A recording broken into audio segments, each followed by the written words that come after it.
দুলাভাই, আপনি আমাকে গোয়াল ঘরে নিয়ে আসেন কেন? আমি বললাম, আজ আমি তোমার কোনো কথাই শুনব না। তোমার কোনো বাধা আমি আজ মানব না। দুলাভাই, আমি একটা বাচ্চা মেয়ে। আপনি আমাকে যেতে দিন। আমি পারব না আপনার সাথে। তুমি পারো আর না পারো সেটা আমার দেখার বিষয় না। আমি আজ তোমাকে কিছুতেই যেতে দেব না। তারপর দুলাভাই আমার সাথে জোর করে। বাকি ঘটনাটা গল্পতে বলছি। আমার বিয়ে হয়েছিল অনিল নামে একটা মেয়ের সাথে। আমার একটা 10 বছরের শালি ছিল। আমার শালিকে তো আমি বাচ্চা মনে করতাম, কিন্তু সে তো পুরাই নায়িকার মতো। আমার স্ত্রী প্রেগনেন্ট হয়েছিল। তখন সে খুব অসুস্থ হয়ে পড়েছিল। তাই বাড়ির কাজকর্ম তার সেবার জন্য আমার স্বামীকে আমার বাড়িতে নিয়ে এসেছিলাম। কারণ আমার বউ যখন চিকিৎসার জন্য হসপিটালে গিয়েছিল আর আমি অফিস থেকে যখন বাড়িতে এলাম, তখন আমার স্বামী আমাকে বলল, দুলাভাই আসুন আমরা গোয়াল ঘরে যাই। তারপর আমার স্বামী আমায় গোয়াল ঘরে নিয়ে আমার সাথে যা করেছিল তা শুনলে তোমাদের মাথা নষ্ট হয়ে যাবে। আমার বর্ণিলা খুবই ছোট্ট মেয়ে, আর আমার এরকম মেয়ে পছন্দ। কিন্তু সমস্যা সেই সময় ছিল যখন অনিলা প্রেগন্যান্ট হয়। ডাক্তার তাকে বিদেশ নেওয়ার জন্য বলে, কেননা ওর ভিতরে ভিতরে খুব দুর্বল ছিল। আমাদের বাড়িতে এরকম কেউ ছিল না যে ওকে বসিয়ে সামলাতে পারে। এই কারণে আমাকে বাধ্য হয়ে আমার সালিশি মাকে আমাদের বাড়িতে রাখার জন্য আমার শাশুড়িকে বলতে হয়, কেননা বাড়িতে শুধু আমি একাই থাকতাম। আমার শুধু এক মা ছিল, সে অসুস্থ হলে শাশুড়ি আমার কথা শুনে আমার সাথে আমার ছোট শালিকে পাঠিয়ে দেওয়ার জন্য রেডি হয়ে গেলেন। আমার শালির বয়স 10 বছর, কিন্তু সে হয়তো একটু পাগলা টাইপের। আমাদের বিয়েতে সে আমার দিকে তাকিয়ে হেসে যাচ্ছিল। আমি ওর হাসির জবাবে যখন এসেছিলাম তখন ও লজ্জাতে দৌড়ে বাইরে চলে গিয়েছিলাম। ওর ব্যবহার দেখে আমার খুব অদ্ভুত লেগেছিল। যাই হোক, আমার শাশুড়ি স্বামীকে ডেকে বলতে লাগলেন, সীমা, নিজের কাপড় চোপড় ব্যাগে ভরে রেডি হয়ে নে, তোর জামাইবাবু তোকে নিতে এসেছি। এই কথা শুনেও তাড়াতাড়ি করে নিজের ঘরে চলে গেল। আর কিছু সময় পরেই একটা ছোট্ট ব্যাগ নিয়ে বেরিয়ে এল। আমি বাইকে করে আমার শ্বশুর বাড়িতে এসেছিলাম। এই কারণে নিজের বাইকে ওকে বসতে হতো। আমি ওর ব্যাগ সামনে রেখে দিলাম আর ওকে পিছনে বসার ইশারা করলাম। ও মোটরসাইকেলে বসে পড়ল। এই অবধি ঠিকই ছিল, কিন্তু যখন অর্ধেক রাস্তা গেলাম হঠাৎ এই ঘটনায় আমি চমকে উঠেছিলাম। কপাল ভালো যে আমি মেন রোডে নেই, না হলে হঠাৎ করে এই ঘটনায় হয়তো অ্যাক্সিডেন্ট করে ফেলতাম। আমি তাড়াতাড়ি করে মোটরসাইকেল সাইডে দাঁড় করিয়ে ওকে বললাম, এটা তুমি কি করছো? কারণ আমার সালিশি মা মোটরসাইকেলে বসে আমার সাথে দুষ্টুমি করছিল। তাই তোমার যদি মোটরসাইকেলে ভয় লাগে, তাহলে তোমার যদি ধরতে হয়, তাহলে তুমি আমার কাঁধের উপর হাত রাখবে। আমার কথা শুনেও তাড়াতাড়ি করে ঠিকঠাক হয়ে বসে এরপরে আমি ওকে বাড়িতে নিয়ে এলাম। অনিলকে দেখে খুব খুশি হয়েছিল। সমস্ত কাজ অনিল সীমাকে বুঝিয়ে দিয়েছিল। সীমা জলখাবার, অদিতি আর ঘরে নিয়ে দিত। আমার অফিসের কাপড় আয়রন করে দিত। একদিন আমি আমার বাথরুমে স্নান করছিলাম। বেশিরভাগ সময় যখন শরীর খারাপ লাগত তখন ঘর থেকে বেরিয়ে বারান্দায় গিয়ে বসব। এখনও বারান্দাতেই বসেছিল। আমি বাথরুম থেকে বেরিয়ে হঠাৎ ঘরের মধ্যে সীমাকে দেখে রাগে আমার অবস্থা খারাপ হয়ে গেল। হয়তো আমার আয়রন করা কাপড় রাখতে এসেছিল, কিন্তু ও ফিরে যাওয়ার পরিবর্তে ড্রেসিং টেবিলের সামনে দাঁড়িয়েছিল। আমাকে দেখেও ঘাবড়ে গেল। আমি বললাম, তুমি এখানে কি করছো? কোনো লজ্জাশরম আছে কি তোমার? আমি বললাম, কি? আমি যাও আমার ঘর থেকে, অদ্ভুত বোকা মেয়ে। সীমা আমার এরকম কথাতেও চোখের জল ফেলতে ফেলতে ঘর থেকে বাইরে বেরিয়ে গেল। আমি রাগে গজগজ করতে করতে নিজের কাপড় পরে যখন বাইরে এলাম, তখন অনিলার পাশে বসে কান্না করতে করতে বলেছিল, দিদি, আমাকে বাড়িতে রেখে এসো, আমি তোমাদের বাড়িতে থাকতে চাই না। জামাইবাবু সবসময় আমাকে বকতে থাকে। তোমার এই লিপস্টিক আমার ভাল লেগেছিল, তাই আমি একটু লাগাচ্ছিলাম। আমাকে ঘর থেকে বাইরে আসতে দেখে অনিল আমাকে বলতে লাগল, সুজন, কি সব কাজ করো না তুমি? আমার এই বাচ্চা বোনটিকে শুধু শুধু এত বাজেভাবে বলছ কেন? তুমি বাড়ির সমস্ত কাজের দায়িত্ব ওর উপর এসে পড়েছে। বিয়ের আগে কোনোদিন আমি ওকে দিয়ে কোনো কাজই করতাম না, কিন্তু এখনও আমার অসুবিধার কারণে এখানে এসেছে। তাই তোমার নিজের ব্যবহারের সাথে ভালো রাখা উচিত, কিন্তু তার পরিবর্তে তুমি সব সময় ওকে বকতে থাক। আমি অনিল আর কথার কোনো জবাব দিলাম না, বরং বোকা দেখে অবাক চোখে ওর দিকে তাকিয়ে রইলাম।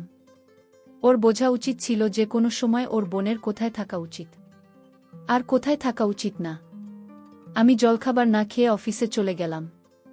আমার হৃদয় থেকে বিরক্তি অনুভব হতো, কেননা ওর কাণ্ডকারখানা কিছুটা সেরকমই ছিল।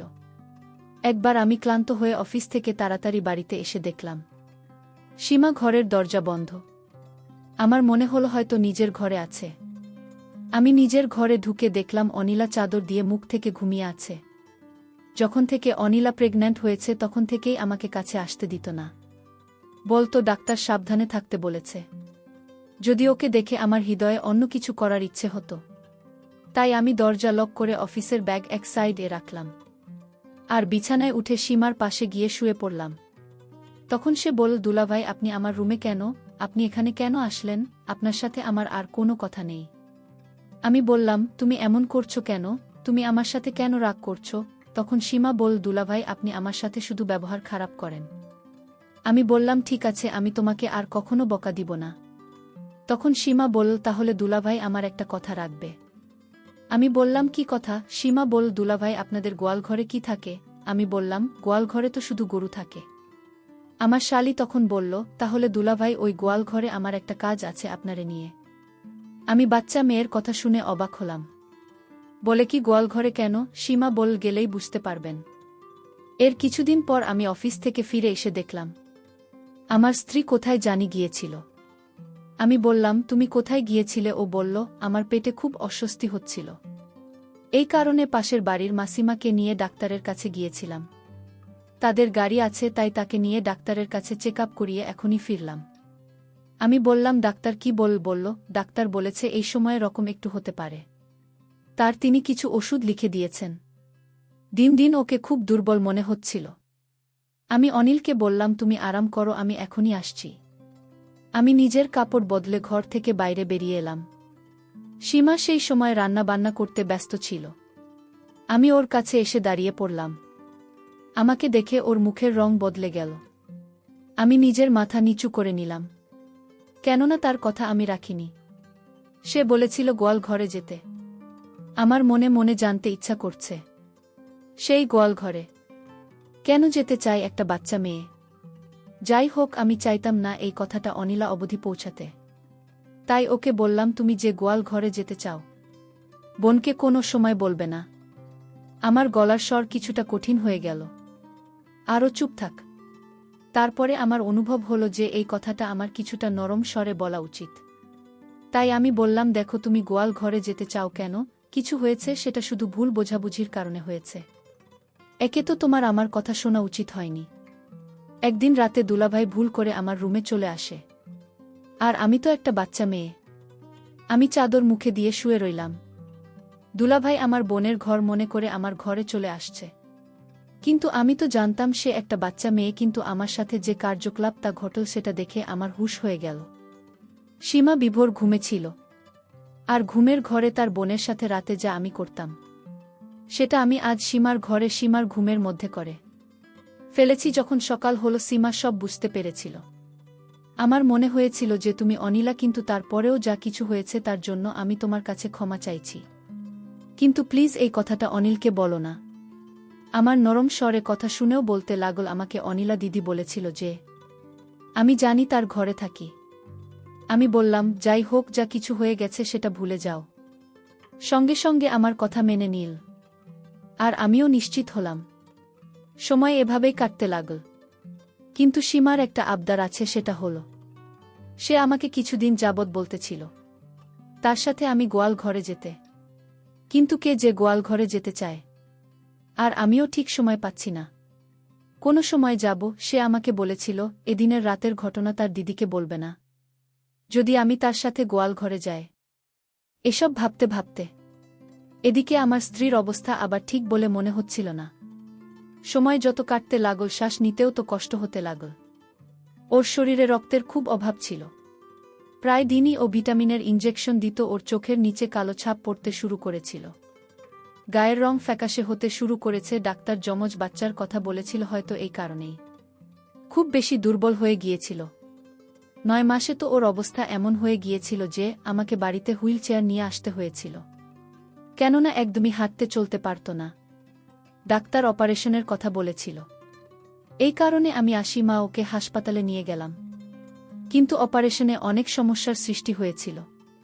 1 ঘন্টা পরে লেডি ডাক্তার ঘর থেকে বাইরে এল, নার্সের হাতে 2টা বাচ্চা দিল। নিজের সন্তানকে দেখে আনন্দে পাগল হয়ে গিয়েছিলাম। কিন্তু ডাক্তারের মুখ দেখে আমার হৃদয়ে খটকা লাগল।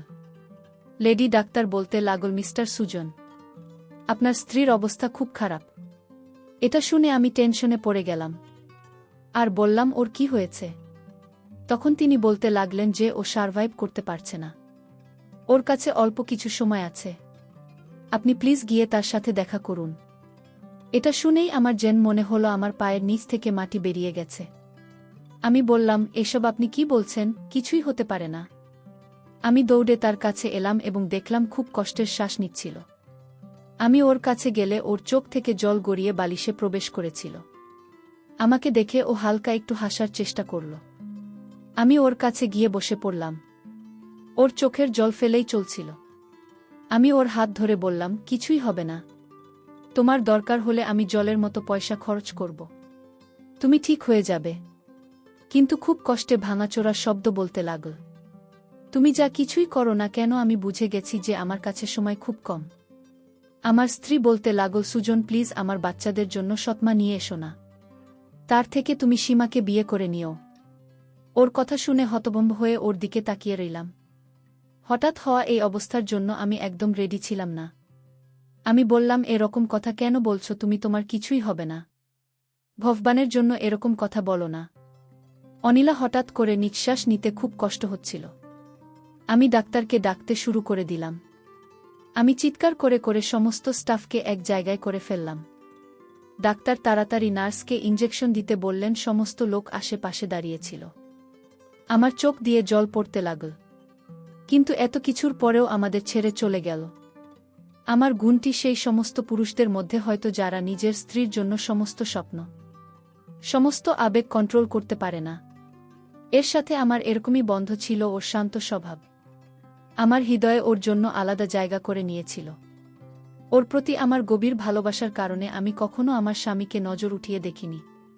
আমি কান্না করে বলতে লাগলাম, তুমি আমাকে এভাবে ছেড়ে দিতে পারো না। সবাই তো আমরা জীবন শুরু করেছিলাম, আমরা একসাথে জীবন কাটাতে চাইতাম, কিন্তু আমাকে ছেড়ে চলে গিয়েছিল। ডাক্তার আমাকে বললেন, আপনি একটু শান্ত হন। এখনও অবধি সীমায় কথা জানত না যে অনিল আমাদেরকে ছেড়ে চলে গেছে। যখন আমি ঘর থেকে বাইরে এলাম তখনও বলতে লাগল, দিদির শরীর কেমন আছে জামাইবাবু? আমার চোখ থেকে জল ঝরছিল। আমি নিজের বাচ্চাকে ওর থেকে নিয়ে ওকে বললাম, সে আমাদেরকে ছেড়ে চলে গেছে, আর কখনো ফিরে আসবে না। এটা শোনার সাথে সাথে সীমা কান্না করতে করতে বলা, আপনি মিথ্যা কথা বলছেন। আমি আমার শাশুড়িকে ফোন করলাম, একটা ভূমিকম্প যাতে আমাদের উপরে পাহাড় ভেঙে পড়েছে। আমার শাশুড়ি কান্না করতে করতে অবস্থা খারাপ করে নিয়েছিল। 3 দিন সীমা আর আমার শাশুড়ি আমার বাড়িতে থাকল। তারপরে আমার শাশুড়ি বলতে লাগলেন, আমি বাচ্চাদেরকে আমাদের বাড়িতে নিয়ে যাই, এখানে ওদের দেখার মতো কেউ নেই। আমি সেই সময় না করলাম না।